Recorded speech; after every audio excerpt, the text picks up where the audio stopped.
Assalamu alaikum, sir. Wa alaikum assalam wa rahmatullahi wa barakatuh. I am Sultana from Bangladesh living in USA. I love you so much, sir, only for the sake of Allah. I have watched most of your lectures, alhamdulillah. I bought a house by taking a loan from Islamic UIF Corporation Bank. Now, all other Muslim friends say it also included riba. Conventional bank and Islamic banks are the same. If my bank is wrong, then I have to sell my house. Please, sir, clarify my question. The sister who hails from Bangladesh and living in USA, she took a loan from an Islamic bank in USA. Personally, I'm not aware of this bank. But many of our friends are saying that the Islamic bank and the conventional banks are the same. And even they are riba based. So she's worried that if it's true, then it is haram for her to take because she agrees that riba is haram. Now let me tell you very clearly that many of the Muslims are not aware of the Islamic financial systems.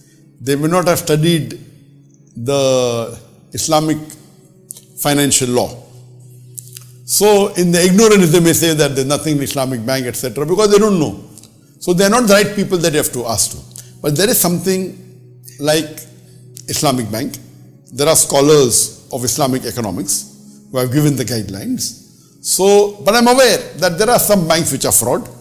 So, but you cannot make a blanket rule that all the Islamic banks are, same like riba and it's wrong. So I disagree with this.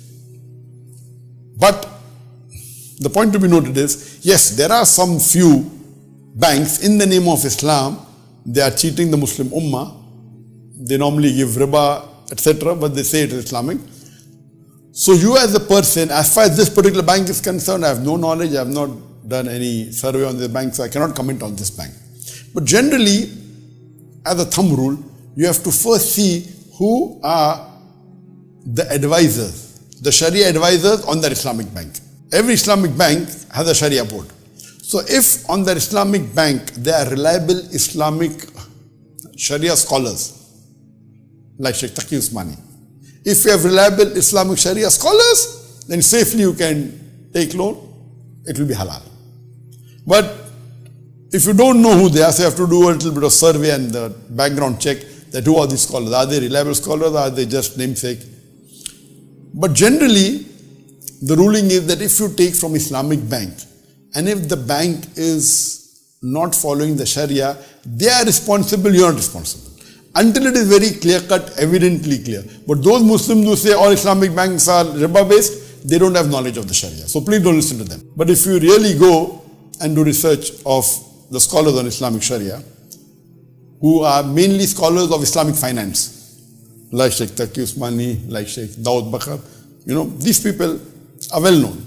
And if you check up with them, it carries weight, not with a person, a Muslim who's a layman. But I personally feel that generally it is best not to take loan from any bank. Conventional bank is haram, but avoid taking loan even from Islamic bank. Unless you are forced that you cannot survive without taking a loan, then instead of taking from a conventional bank, take from Islamic bank. Taking from a conventional bank, which is riba based, is totally haram. Don't take it under any circumstances. But my advice is not to take a loan at all. Whether for business or for other reasons, best is a loan-free life. You can take a from your Muslim friends or relatives, etc. Avoid taking from a bank. But if you have to take and you have no choice, then it's better to take from Islamic bank. And inshallah, it's safe. And if the bank does something which is not Islamic, they'll be responsible, not you. Hope that answers the question.